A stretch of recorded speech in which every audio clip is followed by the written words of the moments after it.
Hey everybody, this is herculespetix, founder, curator, docent, and gift shop employee of the herculespetix Academy of Comic Book Studies.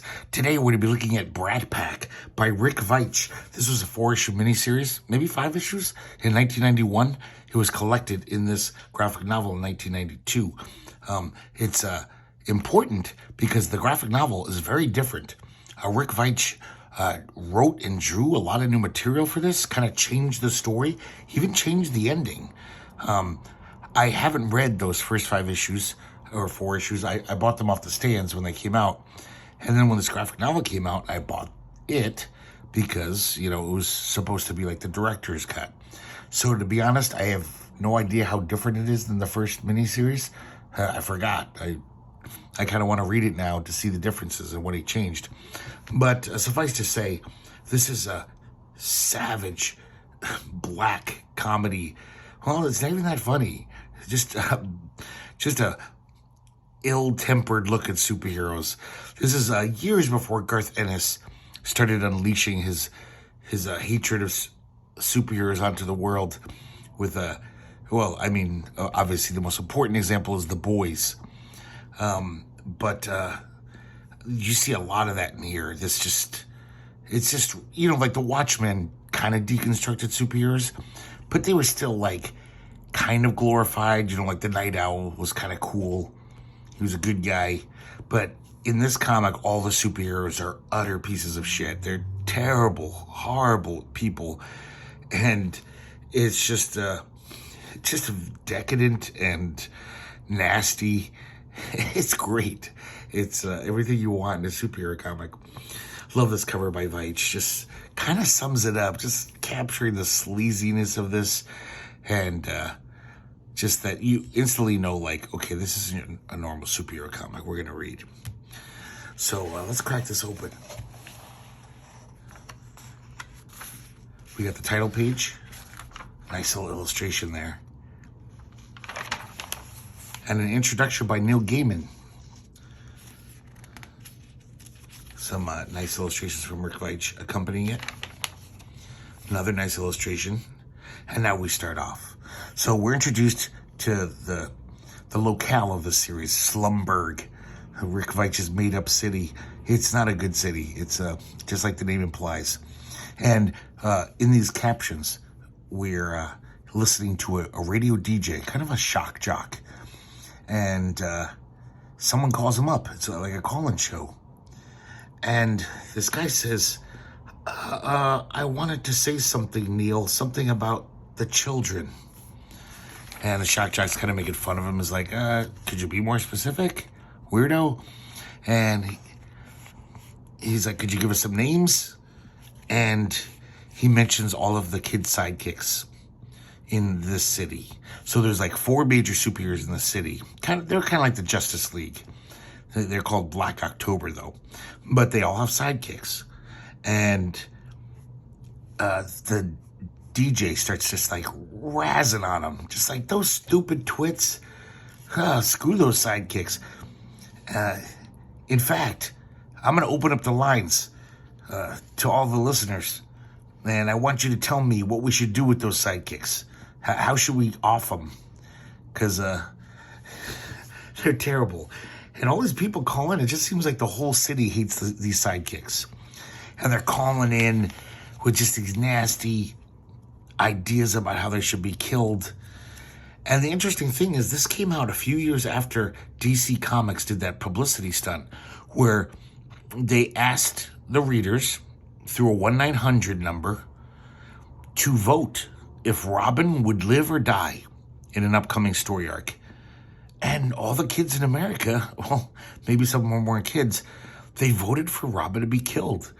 So kind of like realizing your average superhero fan really doesn't like these sidekicks.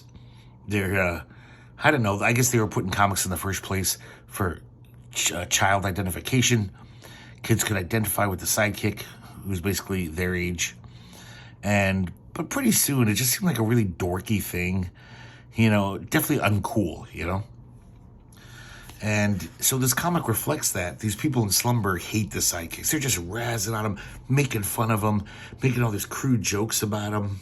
It's almost like the internet now, where everyone's just like being really foul. So now we cut away. I should have mentioned, guys, well, you've probably seen just how great Rick Veitch is. Rick Veitch is going to town on this. He's really packing it with lots of detail, that like patented airbrush style he does. And throughout this comic, we see this a lot. Just the camera roaming through Slumberg. Just we see various little street scenes. And finally, it comes to settle on this church, which is affectionately known as St. Bingo's. And we see a christening. So here's Father Dunn. He's the priest here. And we see this altar boy, who we will find out his name is Cody. The mass is over. And all of a sudden, this kind of Robin doppelganger, his name's Chippy. He's the sidekick of the Midnight Mink. He kind of pops in the window and says, "We got to talk, Father Dunn." Father Dunn kind of dismisses Cody, says, "Oh, take out the garbage." And Chippy's very distressed. And he says, "We need to talk. I can't take it anymore." So while Cody goes out to dump the trash, he looks in the dumpster, and there's blasting caps. And he takes one. He's a good kid, but he can't resist. And then all of a sudden, this other sidekick shows up. This is Wild Boy. He's the sidekick of King Rad, who I guess is kind of supposed to be Green Arrow, maybe? And he's basically a teenage alcoholic. He's got like a half-drunken six-pack in his hand. And he rides this little hoverboard. And he basically tells this kid, he says, "We're looking for Dr. Blasphemy. You ever hear of him?" Supposedly Dr. Blasphemy's been dead. That's the public at large thinks so. But Wild Boy sets him straight. Says, "Nah, you know how it is. Those supervillains, they never stay dead." He's so drunk that he kind of trips himself up in these laundry lines. I don't know why I kind of like this guy. Maybe because I'm a drunk. And he's just a funny character. And then he looks over down the alley. He sees another kid sidekick. This is Kid Vicious. He's the sidekick of Judge Jury. And I still don't get this scene after 30 years. So I don't know if Kid Vicious is masturbating in the alley because he's making strange sounds while he's kind of up against the wall with his hand in his crotch. He's kind of going, oh, Christ. But then part of me thinks maybe he's in pain and it hurts to pee. As you can tell by his musculature, he's a steroid freak. I don't know, is that a thing? Do steroids, I don't know, fuck up with your urinary tract or something? I don't know. But when he walks away, because it's black and white, we really can't tell. So I don't know if this is like blood in his urine or it's just, or that's, in black and white, that's how you draw any liquid on a wall. So I don't know. To this day, I have no idea what he's doing. And now we're introduced to the fourth sidekick. And this is Luna. We don't even see her. She doesn't want to be seen. She keeps saying, "Don't turn around." And she is just like this, just feeling him up. This poor innocent kid. And I can't say he doesn't like it. I think he kind of likes it. But he's also kind of freaked out. She grabs the blasting cap out of his pocket and basically reiterates what Wild Boy says. How we're trying to get Dr. Blasphemy. We supposedly he's going to be using explosives. We're on this trail of explosives. And he turns around and looks her in the face. And she's actually like, "I told you not to look at me." I guess she's very insecure because she has bad acne. One of the radio call-in people called her Pizza Face. Now we're back in the rectory, and Chippy is talking about the Midnight Mink. He says, when I was younger, I could ignore the double entendres and innuendos. But when I turned 18, he became more insistent. He offered me something. And then he doesn't finish because Cody runs in the door. We'll find out more about that later. Cody says, "Blasphemy, he's alive. The Brat Pack said so. They're waiting for Chippy up at the incinerator." So Chippy says, I got to split, meet my cohorts. And the kid kind of blurts out. Cody says, wait, I want to be a hero too. And we could tell by Chippy's response and his look on his face, it's not a good thing to be a kid sidekick in this world. He's just like, dude, I'd trade anything with you. Trade plays with you anytime. So he goes to the incinerator. I love this drawing here. And he meets the Brat Pack, if you will. The 14 sidekicks. We realize what a roid rage-filled guy Kid Vicious is. Because this Wild Boy just says something to him innocuous and he just starts pounding him. You know, there's so much... Rick Veitch has really thought through this world. It's almost like he... You know, there's backstory on everything. Even like nerdy stuff like, oh, how'd they get their powers? As if he was writing a proper superhero book. You know, the kind of stuff that superhero fans care about. But I gotta say, I hate this design. That KV, it's beneath Rick Veitch, I think. It's just a silly nitpick there. But Rick Veitch usually designs everything really well, you know. So back to the story. Chippy shows up and he says, hey, leave Wild Boy alone. We gotta work together. And immediately Kid Vicious starts with the kind of homophobic, mean-spirited stuff. Because if you guys know that, you guys probably know this, you know, in Seduction of the Innocent by Frederick Wortham, even kids for decades kind of always thought this, that Robin was almost like Batman's catamite. And Frederick Wortham implies as much in his book. And, you know, because it's like, why does this grown man want to hang out with a little boy? What the hell is going on? And he dresses up in tight little shorts, which, of course, they totally accentuate. If you notice, Chippy's got this huge bulge and kind of looks like a Barry Blair-designed character. And then Wild Boy even starts insulting him. He's just like, Wild Boy, I just stood up for you. He's like, shut up, Nancy boy. And they're saying really ugly words to him there. And then they start just beating the shit out of him. He asks Luna for help. Luna doesn't give a shit. She's eating these barbecue chips. And then she pukes them up. And then she takes her radio out and starts listening to that radio show. That shock jock. It's just so cruel and mean-spirited. Like, that Chippy just puts up with this, I guess, every day with these two. So basically, you know, everyone in the city is like, oh, Chippy is the Midnight Mink's bum boy, you know. Which is kind of true. At least the Midnight Mink wants that, you know. That's what he wants. Chippy isn't into it. That's why his life's so miserable. So they're taking off his shorts. It looks like they're going to, God, molest him or something. This is so evil. And then all of a sudden they look up and Dr. Blasphemy is there. So what I was just saying about Kid Vicious's costume, exact opposite. This is like one of the coolest design costumes ever. He's got this weird fetish crazy mask. And he's got this nasty, disgusting, almost alien tongue. Almost like Venom from Spider-Man. And he kicks the radio down. It breaks. And he's kind of talking cryptically. He's like, you were so young and unblemished. Now look what they've done to you, all for the love of a lousy buck. Meanwhile, just as the radio breaks, the DJ or a call-in person is saying, kill him now, kill every goddamn one. So there's really this hatred for these kids in the city. So Blasphemy says that you might regain Slumberg's love and respect if you open the trunk of that car. It's that simple. It's the Minkmobile. So there's like the Batmobile. The Midnight Mink is the kind of the Batman doppelganger in this universe. Of course, they're like, what? The Midnight Mink would never allow his car to be stolen. In fact, him and the other superheroes are in another city right now. But I guess they're too curious not to look inside.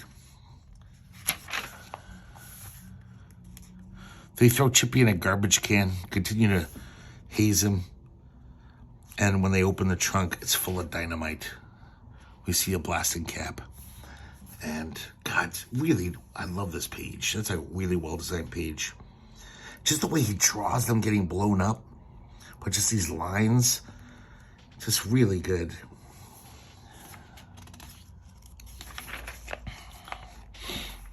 So then Dr. Blasphemy calls the radio show.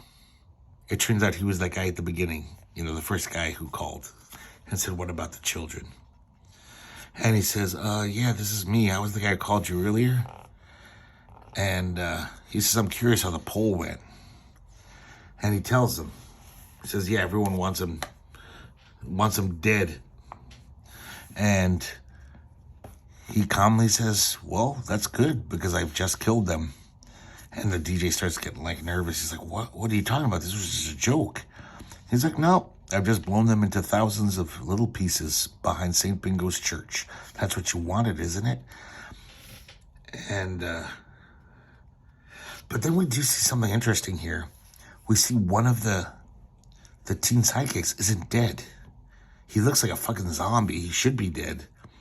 He's just blasted to pieces. But it's Wild Boy. And he gets on his hoverboard. And, well, I believe it's Wild Boy. Still a little confused about that. I just figured because he gets the hoverboard that it must be Wild Boy. And he gets on his hoverboard and takes off. The next day, there's a huge funeral for these teen sidekicks. Even though everyone hated them, you know how that happens when someone dies, all of a sudden everyone loves them. So the whole city's there. It's at St. Bingo's. Father Dunn looks he is just spent. He's an emotional wreck. Just living with this guilt. And then we see the four heroes. There's King Rad, Midnight Mink, Judge Jury, and Moon Mistress. Kind of Green Arrow, Batman. I don't know, Judge Jury? Maybe Judge Dredd? And Wonder Woman. One of the coffin spills, or is toppled, and, there wasn't enough to bury, so there's just a mannequin in there. Everyone's just screaming, going, oh my God, this is terrible. Father Dunn can't take it. He runs into the church, and he knows that the superheroes are in there. He says, come out, I know you're in there. And they're all there in this, I think it's a confessional. So basically, we realize through this conversation that Father Dunn is kind of intrinsically tied to these guys. He's not happy about it. He's the one who's basically gotten them all their kid sidekicks over the years because they don't have a very long lifespan. And due to his connections to the church and Sunday schools, he recruits all their sidekicks. And he feels terrible about it. But he can't cross these guys. Look at him. I wouldn't cross them. Really like Judge Jury's face. He looks like a monkey, like a baboon or something. How huge that mouth is.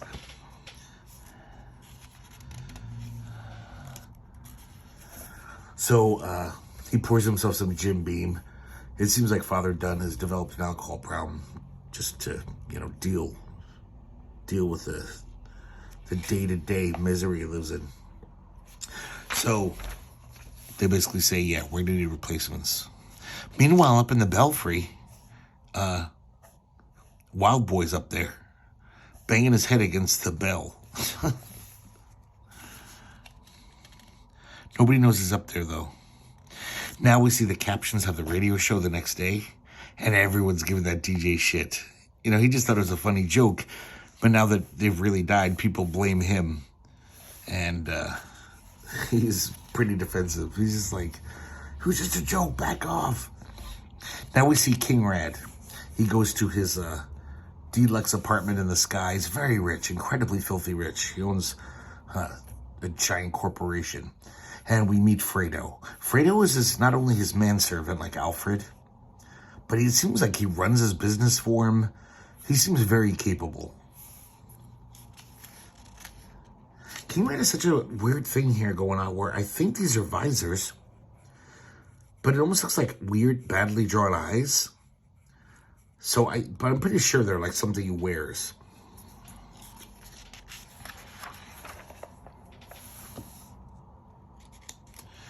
So we realize that Wild Boy gets his drinking problem from King Rad. King Rad's a total drunk. Now we see more of this, like, the camera just flying through the city. We see all these various things in Slumberg.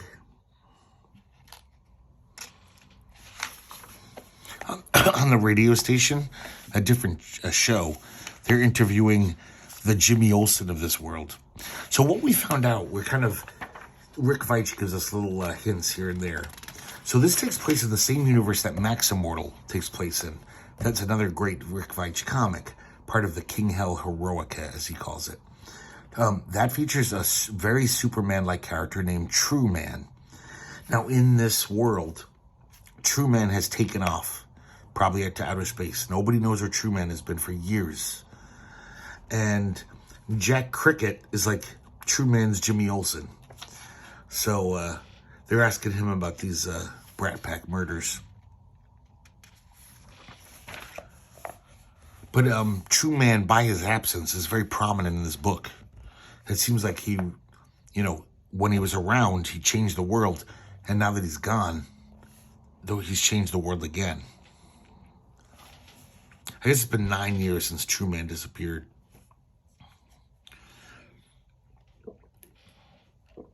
So that's pretty much what got Black October together. These 4 superheroes, they realized that something needed to be done now that True Man was gone. And we just once again get a little travel log through Slumberg, and now we're back at St. Bingo's. Father Dunn is he's a wreck. He's in the confessional, and Midnight Mink shows up. And basically, once again says, hey, I need a new chippy. You know what I like. So it's a really broad caricature. Midnight Mink is just this, not just a flaming homosexual man. He's a pedophile. I mean, he likes young boys. He's very kind of gross. And basically implying, I want my new sidekick, to groom him.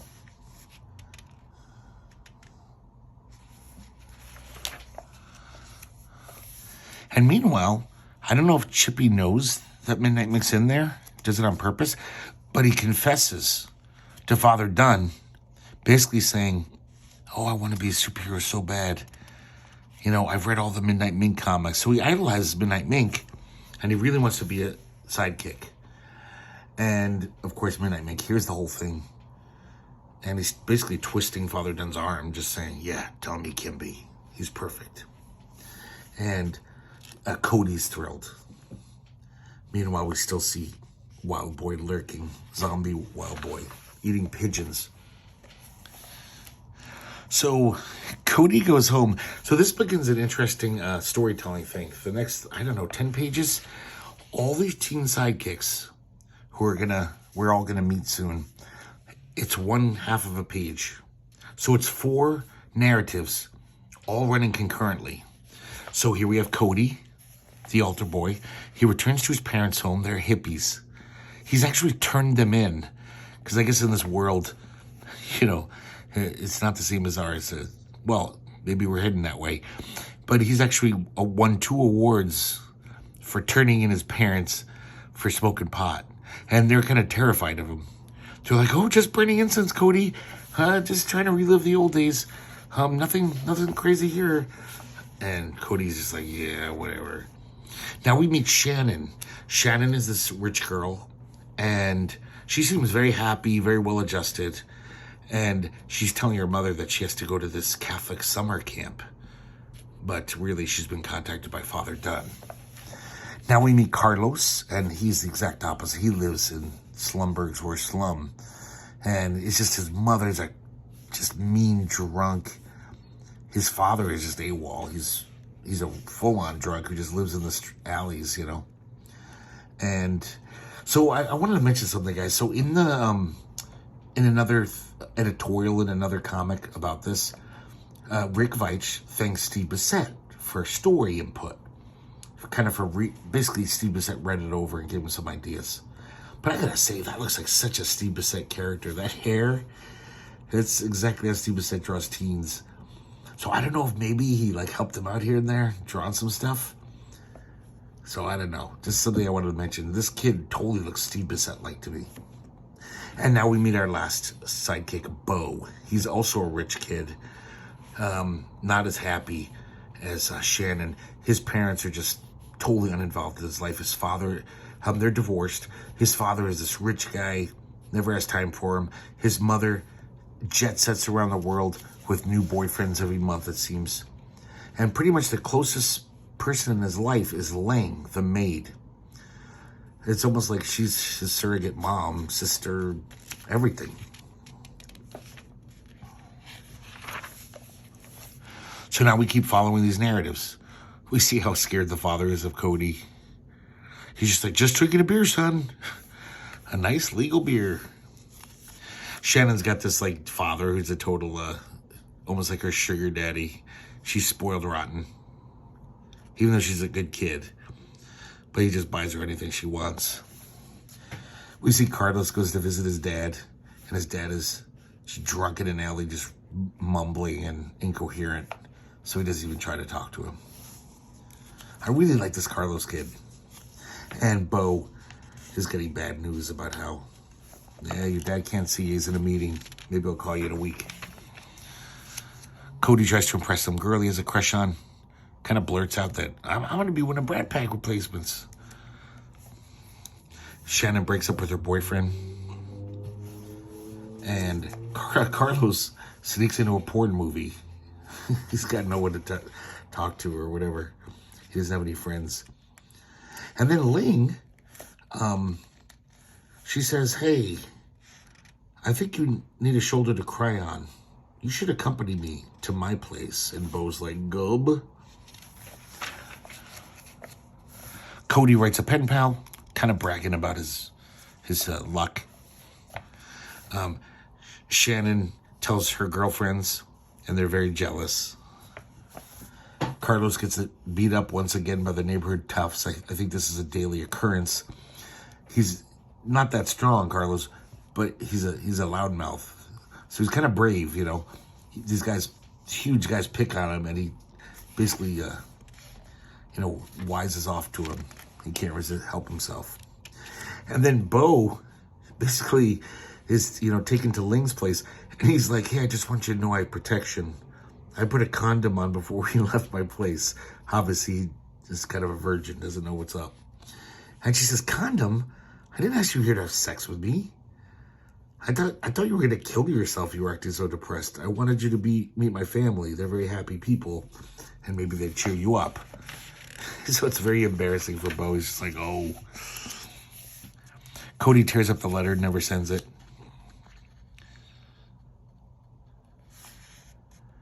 And we just see more scenes of these people. This is kind of the tagline of Brat Pack. In fact, I noticed in the indicia, Rick Veitch has trademarked this. Live fast, love hard, die with your mask on. I don't know if it's worth trademarking.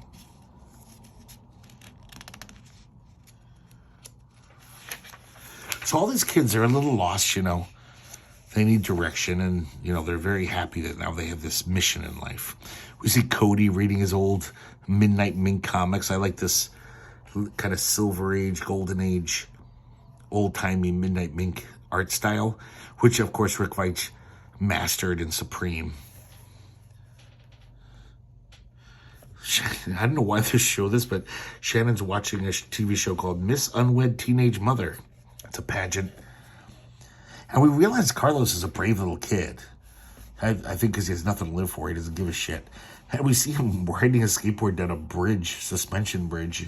All his friends are just like, what a fucking nut. And then this is very disturbing and weird. It turns out Bo is into Nazi stuff. He's getting all these books at the library. And all about Nazi regalia. And now, all of our sidekicks are introduced to their new mentors. Midnight Mink creeps into Cody's bedroom. He says, how's it hanging? Moon Mistress introduces herself to Shannon. And King Rad meets up with the new wild boy, I guess, Carlos. And Judge Jury's meeting with Bo is a little harsher because even though Bo took these books out legally, he tries to steal a candy bar. And Judge Jury sees it. And he's got zero tolerance for crime. He's kind of like Judge Dredd. He whacks him with his gavel. I love this gavel. It says guilty on it in reverse. So when he hits someone, they've got it written on their forehead or wherever he hits them. That was funny. Midnight Mink instantly starts with the creepy shit. Look at him. He's just licking his lips. He's just like such a cartoon character. And we realize that Moon Mistress is just a bad influence. They're all bad influences. But Moon Mistress's whole thing is basically she wants to basically turn her sidekick into basically a slut. She's like, oh, nice ass, we can work with that, but a little light in the maracas, we're going to have to give you some plastic surgery. Her whole thing is about, like, that's her trick. Yeah, you got to, like, you know, be really hot. And that's how you fight crime. King Rad kind of gives Carlos a test. He shows him the hoverboard, the Wild Boy hoverboard, and he sends it flying. And he says, you know, if you can catch it, you can keep it, and you got the job. Meanwhile, Judge Jury's beating the shit out of Bo. We realize he's a total psycho, kind of a, I don't know, like some Christian fascist. He kind of talks in a biblical style, like, the pure white bleach of the righteous shall boil clean the sewage of crime. Look at that face. It's like his face is all muscle. So Midnight Mink asks Cody about his sexuality, if he's a virgin. And Cody says, yeah, I've never had sex. And Midnight Mink is almost put in a rapture by it. He's just like, oh, you're too good to be true. And all these stories continue. And this shows you what Judge Jury is like. He sees that Bo is interested in Nazi books. And he's like, you just might work out. Like, he's impressed that he likes Nazi stuff because he's a Nazi. He says many racist things throughout this book. Midnight Mink, all the basically superheroes take off. And that's their first introduction to their new mentors. Now the storytelling device continues, the split into 4. Cody comes home. His hippie parents have been brutally killed. There's joints in their mouths. Looks like their eyes have been gouged out. Weird graffiti on the wall as if it was the Manson family. Shannon finds out that her parents were killed in a car accident. Carlos comes back to his shitty tenement building. It's burned down. The firemen just figure that his mom was smoking in bed. But this is kind of a touching story. I kind of like this little thing. It has really nothing to do with the plot. The firemen say that, yeah, this old bum came out of nowhere, runs right into the fire. We found him in each other's arms. So Carlos's father, I guess, saw that there was a fire in his building. Even though it sounds like he's been estranged from his wife, there was some kind of some love left there. And he bravely ran into the building. And they died together in each other's arms. That's like worth a whole story. And same thing happens to Bo. His rich parents were slain in some weird double homicide. And of course, we're led to believe that Dr. Homicide did this. Sorry, did I just say sorry? Dr. Blasphemy. Actually, Dr. Homicide's a pretty cool name for a character. And then I like this. We see highlights from all of the scenes we just saw, making just this kind of interesting little collage. And, of course, these are all the symbols of Dr. Blasphemy, the little things on his chest. So Moon Mistress lands at the building of King Rad. It's kind of like the headquarters for Black October, the superhero group, because he's rich, He's got a nice building. And we realize, very much like the boys, is that these guys don't give a shit about fighting crime or helping the innocent. It's all about the money. They're talking about how the toy company's ripping them off, and they're taking too big a chunk of the profits. And that's what having the kid sidekicks is really all about. It's just all about merchandising their toys and T-shirts. So these guys are not superheroes at all. They're just terrible people. Once again, we see more shots of Slumberg. There's True Man. There's a fountain, reminiscent of the Rockefeller Center. He makes Slumberg a very real place. Like, I would love, if he had a comic called Tales of Slumberg, and we could just meet all these people who live here. It's funny, the radio station's playing a new rap song that's kind of about sidekicks. It's pretty dumb. The power, the power, the power, the power. I want it. The power, the power, the power. I need it. The power, the power, the power. I'm gonna get it. Oh, God. He devotes a lot of panels and captions to this pretty dumb rap song. Now we're back at St. Bingo's. And Father Dunn is talking to Cody. And he's trying to warn him, basically. I mean, he can't stop it. Midnight Meg will probably kill him. But he's basically saying, be careful, Cody. This is a dangerous path you walk down. Meanwhile, Wild Boy is still in the belfry eating pigeons. Nobody knows he's up there, even though he's banging his head against the bell at all hours. So Chippy goes outside. There's a giant limo. It's from the alter ego of Midnight Mink. His name's Malcolm Mapplethorpe. And ironically, his fortune is based on owning Play Joint magazine. So it's very much a Hugh Hefner reference. So even though he's this flaming gay guy, he even talks about being out. Everyone knows he's gay, I guess. Or at least the Midnight Mink. They know Midnight Mink's gay. Maybe they don't know he's gay. But he basically has all these Playmate models as beards who he's always surrounded by. Shannon goes to visit Celine Bino. That's the name, alter ego, of Moon Mistress. And she lives in much less opulent surroundings, some shitty apartment building. Carlos is just lying in his burnt out old apartment, crying like a little kid holding a teddy bear. I really dig this character of Carlos. He's sucking his thumb even, and then the hoverboard starts tapping on the windowsill to get his attention. And then meanwhile, I didn't get this, but somehow Bo was accused of killing his parents, even though they were far away from him. And so the cops are grilling him, but then all of a sudden they say, we got to let him go. Because obviously judge, jury pulled some strings. So now we see them all, meeting, basically hooking up with their mentors.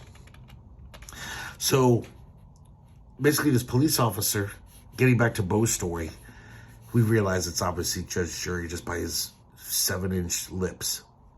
He's a cop in his alter ego. He helps Bo escape.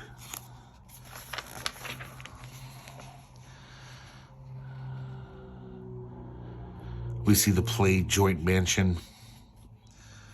But Shannon is a really different experience. It looks like Moon Mistress lives in filth. And when she goes in to see her in her bedroom, look at her. This is what she looks like in the morning, Moon Mistress. Just a broken down, chain-smoking, unhealthy woman.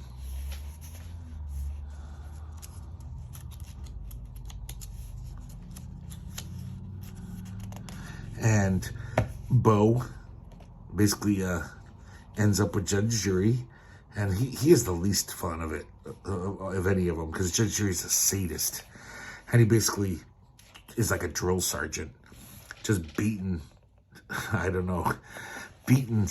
wisdom into him, and he instantly starts on the steroid treatments. Says you got to be big and strong to back me up. So he'll end up just like Kid Vicious. It's just all these naked women at Play Joint Mansion. I don't think anyone would let Midnight Mink adopt his son with this going on. But then again, he's a billionaire, so they get to do what they want. King Rad instantly offers Carlos a drink. Carlos turns him down and he says, "Don't give me that horse shit. You hang out here, you're damn well gonna have a drink." So he's obviously a terrible enabler. And that's why the first Wild Boy was an alcoholic. Poor Bo is just like, look at him. He's just being tortured. Shoveling coal. He's in stocks. So all of our little sidekicks get to meet their mentors.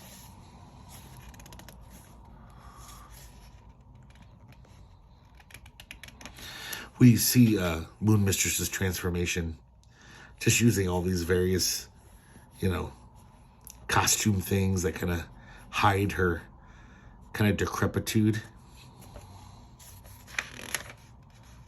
I don't even want to talk about this thing.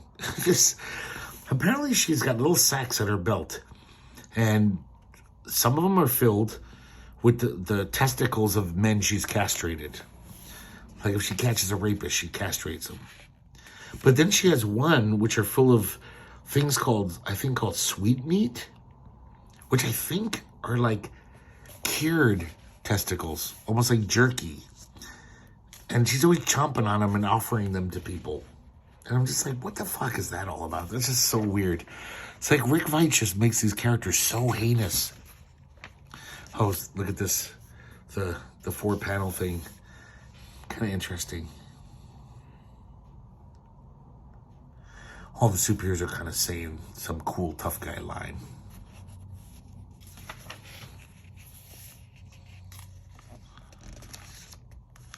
And now, basically, these kids are being transformed.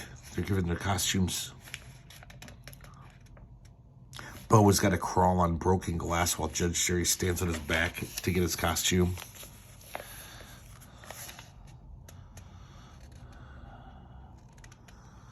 And so now, these 4 kids are the sidekicks of the major superheroes in this world. He does so many weird, interesting panel layouts in this. Look at this craziness here.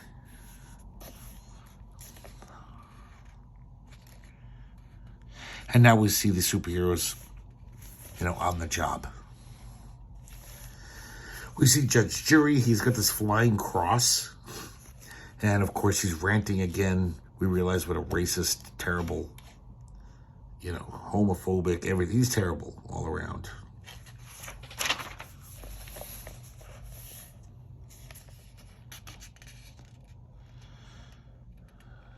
So basically all the mentors are telling their sidekicks, kind of giving them lessons in their philosophy.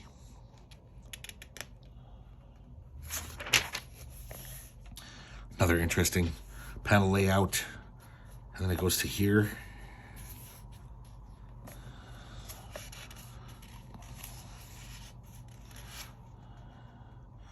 It seems like all the superheroes really dislike each other too. They're just in it for the money, so they kind of banded together like a corporation. But they're all shit-talking each other. Of course, Judge Jury, he definitely doesn't like the Midnight Mink, but he respects his strength. He knows Midnight Mink's pretty formidable, so he's not going to fuck with him. So Midnight Mink and Chippy get like a little signal from the bell tower of St. Bingo's. They think it might be Dr. Blasphemy. Of course it's because of the zombie Wild Boy. I love this. He's in the bell, and the thing hits him in the face. He's like, ow. And Dr. Blasphemy shows up. Yanks the rope for the bell and pulls. Wild Boy basically falls. And Dr. Blasphemy opens his leather zipper again. And his tongue spits out this acid.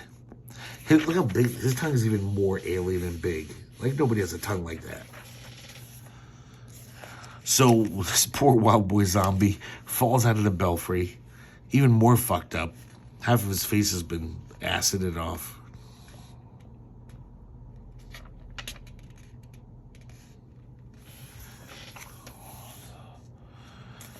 There's the Black October comic, which of course they get a chunk of the profits.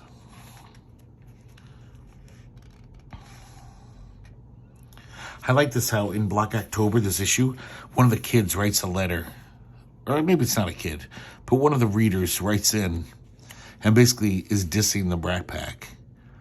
And so these guys are like, oh, they printed his address. Let's go and teach him a lesson. So just because this dumb guy wrote in a letter, they're going to beat the shit out of him.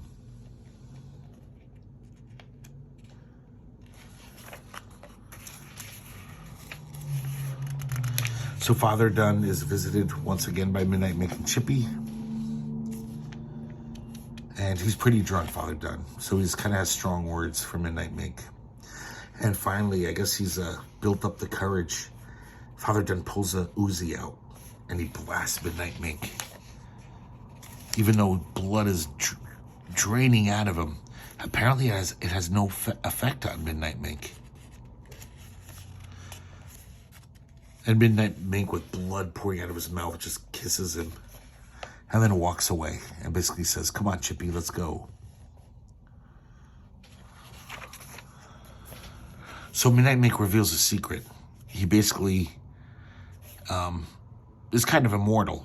He's invulnerable because he got blood from True Man. So now we split up into 4 narratives again.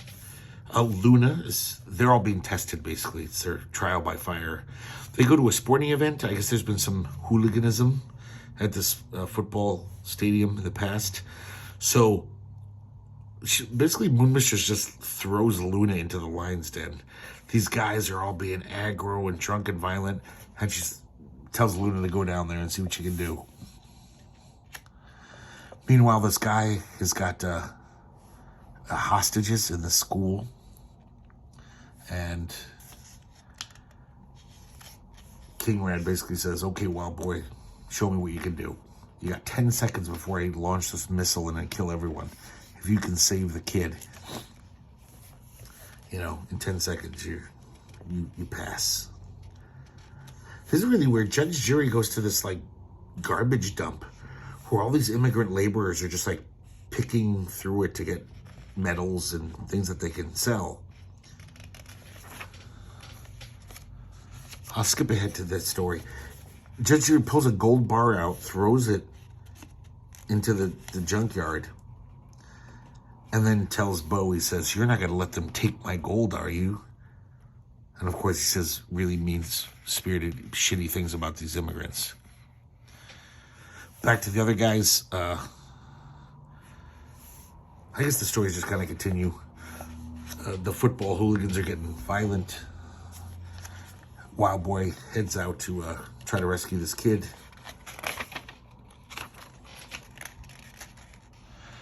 Oh, and Midnight Mink. I guess there's these homophobes who are, I think they were gonna like burn a gay bar or something.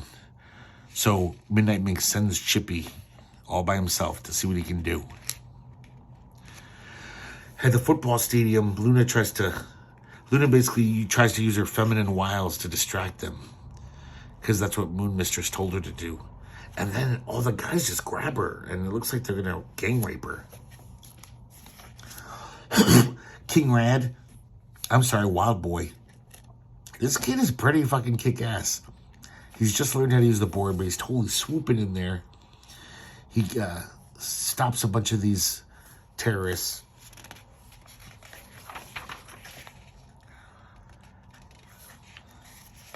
And sorry, guys, it's kind of confusing because I'm trying to do each story. It's very jumpy.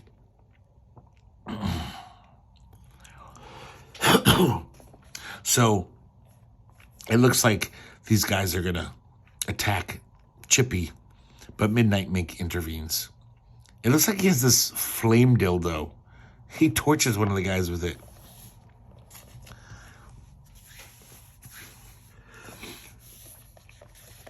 And same thing here at the stadium.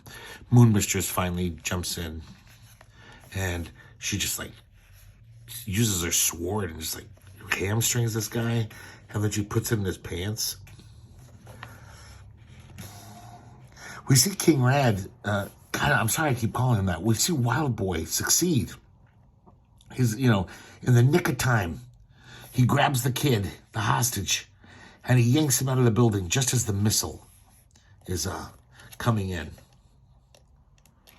We also see Kid Vicious just beating the shit out of all these poor guys to get that gold bar.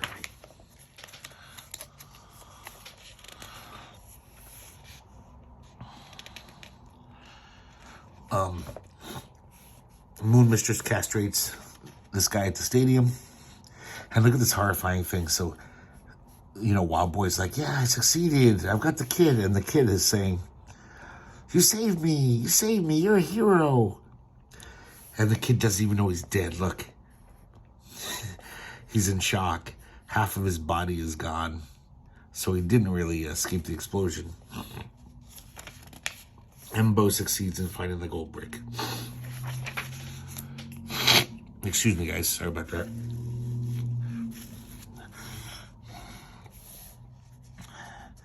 So I guess in a way they've all passed their little test.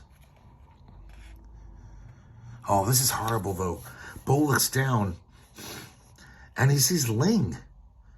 Ling, I guess, was at this dump because her brother, Ling's father said, you got to go get your brother home. It's too dangerous there. It doesn't matter how much we need money. And Ling is like run through with a pike of some sort or something.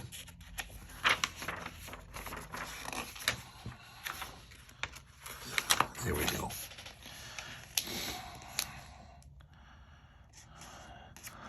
And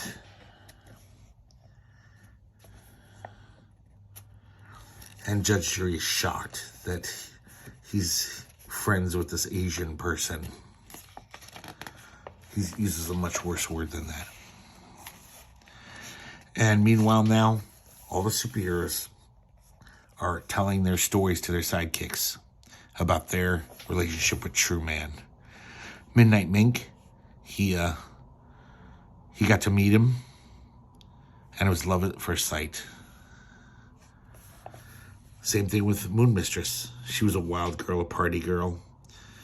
And the day she got married, I guess the best man was, or someone at the wedding was True Man. His secret identity, Clark Kent identity. Instant love. And King Rad didn't fall in love with him, but he just instantly was like, man, this is the guy. This guy's awesome. And Judge Jury, as a police officer, would watch True Man's movies, and he loved the unambiguity about it, True Man was good, everyone he fought was evil. That's how Judge Jury sees the world. And now we continue their 4 stories. In the case of the first 2, a love deepens between them, a sexual relationship. And the King Rad, he's rich. His company is an arms dealer type thing, kind of like Tony Stark. And they ran all these tests on True Man. And, they dropped atom bombs on him. And he was just in awe of this guy.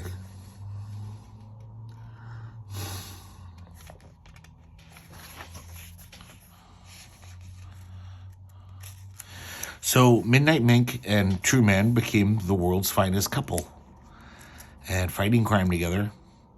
And then one day Midnight Mink found out he had HIV. He was positive.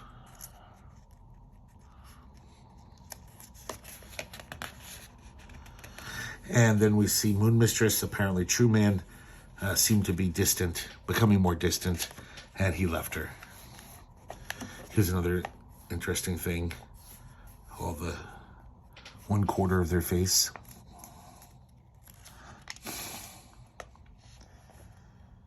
And these guys also talk about how once True Man left, that was their opening.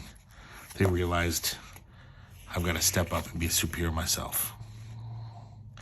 So Midnight Mink basically tells him that, yeah, True Man gave me his blood because he knew I was HIV positive. It totally healed me. And now, if you play nice, I'll give that to you. I'll give you my blood and you'll be indestructible. So it's a deal with the devil, you know?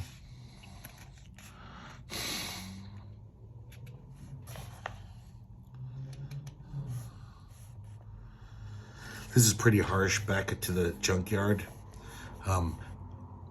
Basically, Ling says, please help me, Bo, help me.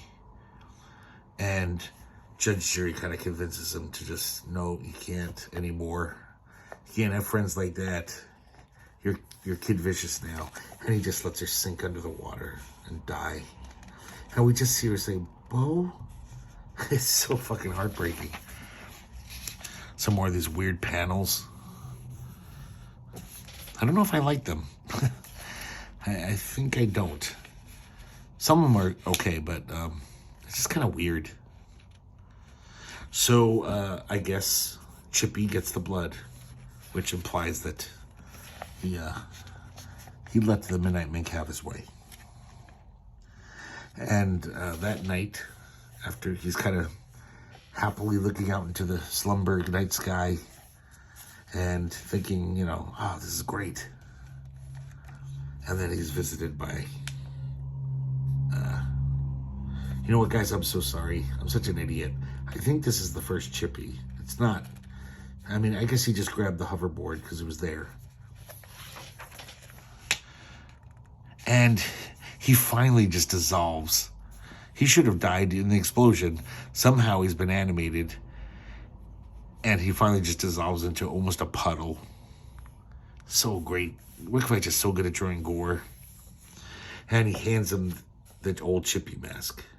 So I think it was Chippy. Doesn't really matter that much, I guess. So we see a book signing. Chippy seems to be the most popular one. The other sidekicks are kind of jealous and pissed off. And, of course, a lot of Chippy's fans are these dirty old men. Kind of Nambla types, you know.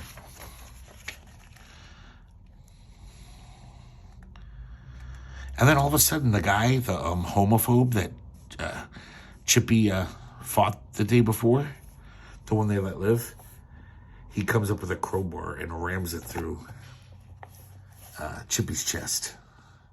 But Chippy says, I'm fine, stay back. So now the sidekicks are like, what the fuck's going on?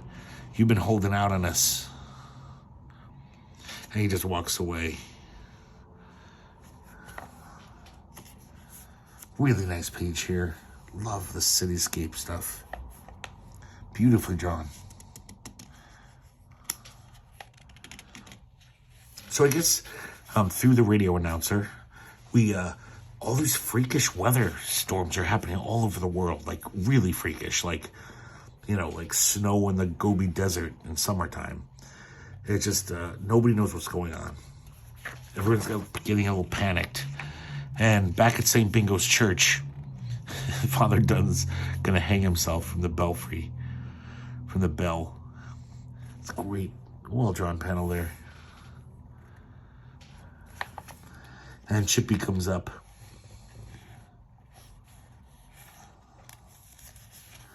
Chippy seems kind of manic and kind of crazed. He won't allow Father Dunn to kill himself. He tells him about getting the blood, the power. And so now we understand why that first Chippy didn't die. Those first sidekicks also got True Man's blood. Or at least Chippy did. Oh yeah, the other ones didn't. Sorry, that's why they died. And Chippy is like, he grabs the bourbon and he smashes it over Father Dunn's face. Because he's pretty happy being, you know, with his power. He doesn't mind the things he has to do for Midnight Mink. He thinks it's a fair trade. But I don't know if he gave him drugs or something, because all of a sudden Chippy is acting like insane.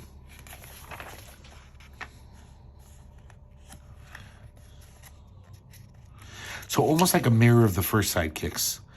We see the sidekicks are meeting up. Kid Vicious is once again picking on Wild Boy. Luna is totally being all flirty. Well, beyond flirty. Kind of molesting Chippy.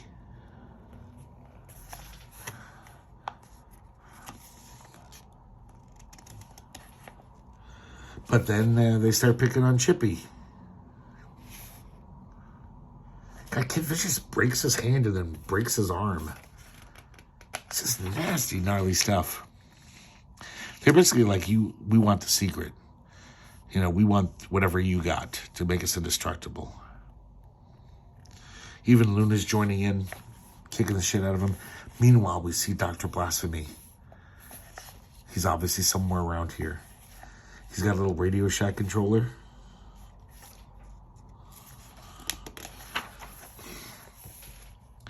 And all of a sudden, this coffin rolls out all by itself. So its history is going to repeat itself. And Dr. Blasphemy reveals himself. He's playing organ like the abominable Dr. Phibes. This is a kind of crazy layout page here. This is really odd.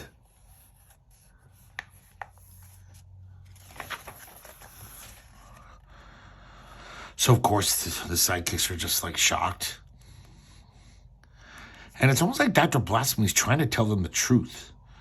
He's, you know, basically saying, like, yeah, your mentor heroes, they lied to you.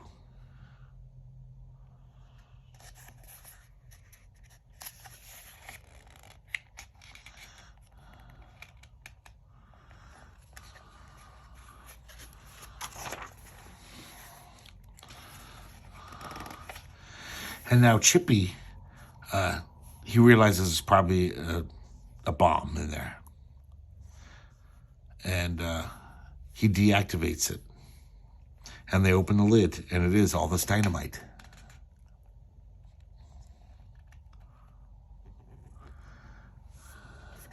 And so finally, Chippy realizes that the only way they're going to succeed against Blasphemy is to fight together. He wrings out his bloody cloak with his own blood because, you know, Kid Vicious was wailing on him. Puts it in a chalice, very Christ-like motion, and says, guys, here, have a sip.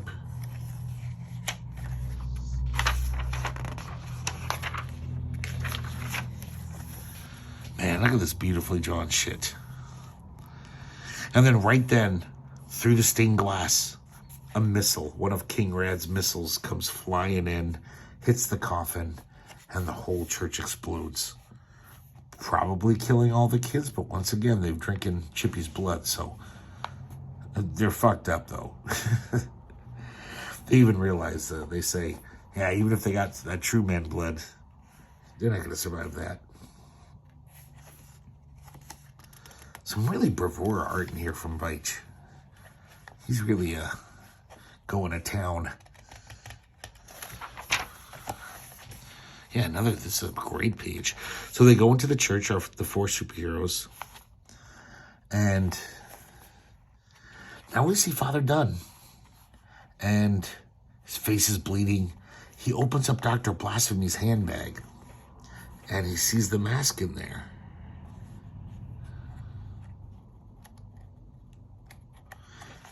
And Father Dunn says, someone's giving me a way to go out in style. Because he still wants to kill himself. And we realize these superheroes are completely heartless. They killed their sidekicks, and now they're like, well, we got to get new sidekicks now. We don't want our profits to fall. And we see Father Dunn. He's succeeded. He's hung himself. But he's got the Dr. Blasphemy's mask on. And his tongue is sticking out, that big, disgusting tongue. And one of the superheroes grabs it and squirts it, and the acid comes out. It turns out that tongue was fake the whole time. That's why it looked like some alien creature. Like, it's fake. And that's how he spits acid out.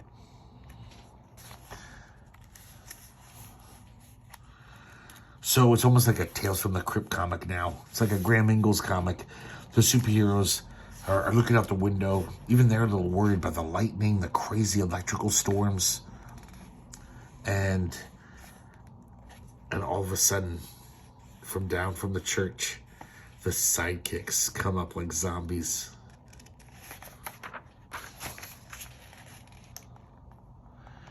And right then the electrical storm gets out of hand.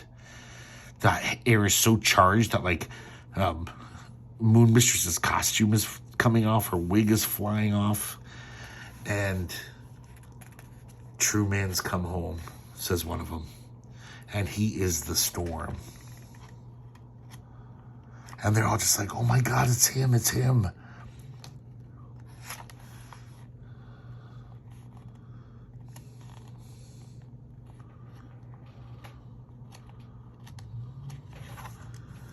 The whole time King Red's trying to call Frito, his manservant, he's like, Max Immortal's pulled a Lazarus Gambit. You've got to notify the Pentagon. And Max Immortal grabs the bell, and he kind of uses it to scoop up everyone, all these superheroes. Kind of weird. I mean, he's omnipotent. I don't know why he could just zap them into non-existence. And even though they've all missed True Man, they realize, oh, True Man, now they're terrified. True Man is not happy to see them. He drops the bell on top of him, chopping off King Rad's hand in the meantime. And then it looks like Max Immortal, or True Man, I should say. He's like kind of laser beaming the bell. And then the camera pulls back. And this is why Fredo wasn't answering. Fredo was Dr. Blasphemy. And he just keeps saying, what about the children, Master Peter? What about the children? I need to know. And that's how it ends. I mean, obviously, he plans to continue this. Who knows? I mean, the King Hell Heroica, there's been like a 30-year gap in between Brat Pack and Boy Max Immortal. That's the next, the latest one. So I don't know if we'll ever see whatever. But this page is amazing. Look at the art of this page, guys. Pulling back, showing the whole city. And we don't know what's going to happen, but it doesn't look good for Slumberg. It looks like True Man's returned, and he's not going to be a hero anymore, it looks like. There's the little tagline, and that's it for Brat Pack, everybody. Though, not technically. So, guys, I have this comic here, Heroica Super Special #1, Brat Pack Max Immortal. It came out, I think, soon after Brat Pack. And I'm not going to look into it today because I don't have #2. When I get #2, so I don't know. Who knows when that'll be. I'll do a video all about these two specials. But it's almost like a kind of a retelling of the end of Brat Pack, but also like a postmodern epilogue. So it's very odd. So I have never read #2, though. Maybe that'll explain things. But I just wanted to show you that, let you know there's more to Brat Pack, but that's about it. And I don't know I doubt Rick Veitch is ever coming back to the Brat Pack. Even though this is probably one of his most successful self-published things he ever did. I didn't mention this, but he did self-publish this himself. Well, with a little help from Tundra, but it was King Hell was the name of his company. And yeah, that's it. I hope you guys like looking at it, even though kind of not a happy graphic novel. Not a lot of fun. But man, I find it fun because I'm a sick fuck. But I kind of thought it was, I remember buying this new and I was just like, what the hell is he doing? This stuff is, I wouldn't say passe now, but we've definitely seen stuff like this over the past few decades. Nasty anti-superhero stuff like this. But Brat Pack was pretty much the first. And hope you guys liked it. Hope you liked the video. And I hope to see you next time here at the herculespetix Academy of Comic Book Studies.